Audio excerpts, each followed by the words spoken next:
काही घरांना फक्त भिंती नसतात, तर त्यांना एक इतिहास असतो आणि काही इतिहासांना रक्ताचा वास असतो. मित्रांनो, शहरात राहणाऱ्या आपल्याला वाटतं की करणीबाधा हे सगळं थोतांड आहे.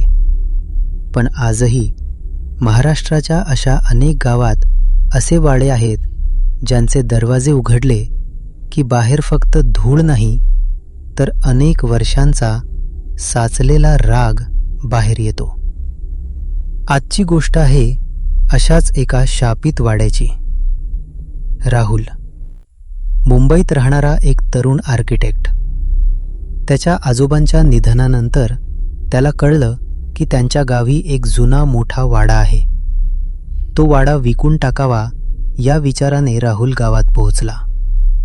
गावच्या वेशीवरच एका म्हाताऱ्याने त्याला अडवलं. लेकरा, त्या वाड्याची कडी काढू नकोस. तो दरवाजा फक्त लाकडाचा नाही, तर एका अघोरी विधीचा पहारा आहे. राहुलने हसून दुर्लक्ष केलं. त्याच्या मते हे सगळं गावकरी जमिनी हडपण्यासाठी करत होते. वाडा प्रचंड मोठा होता. राहुलने आत पाऊल ठेवलं आणि त्याला एक विचित्र कोबट वास आला. जणू काहीतरी कित्येक वर्षांपासून तिथे सडतंय. रात्रीची वेळ होती. राहुलने हॉलमध्येच अंथरून टाकलं.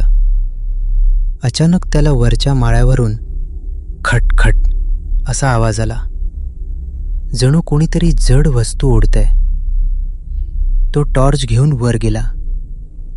तिथे एका कोपऱ्यात त्याला एक जुना तांब्याचा डबा सापडला.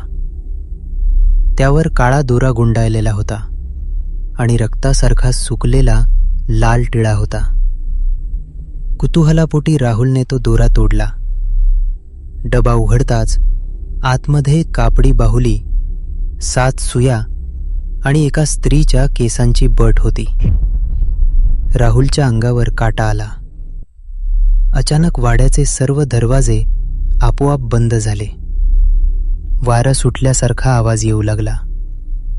भिंतींवरून काळे पाणी ओघरू लागलं. राहुलला जाणवलं की त्याने काहीतरी असं मुक्त केलंय जे कित्येक वर्षांपासून बांधलेलं होतं. ही करणी घरासाठी नव्हती, तर राहुलच्या घराण्यातील शेवटच्या माणसाचा बळी घेण्यासाठी होती.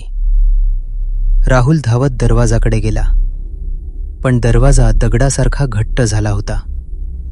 आरशात पाहिलं तर त्याच्या मागे त्याला एक स्त्री उभी दिसली, जिचा चेहरा राखेने माखलेला होता आणि डोळे कोळशासारखे काळे होते.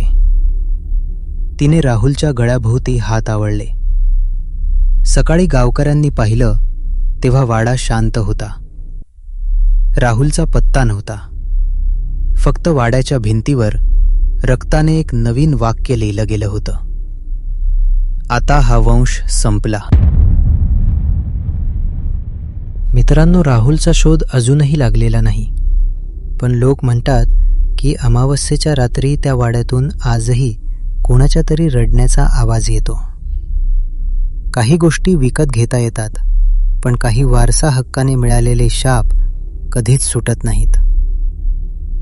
कशी वाटली आजची कथा? तुमच्याही गावात असा एखादा जुना वाडा आहे का? कमेंट्समध्ये नक्की सांगा. पाहत रहा टेलिंग टेल्स.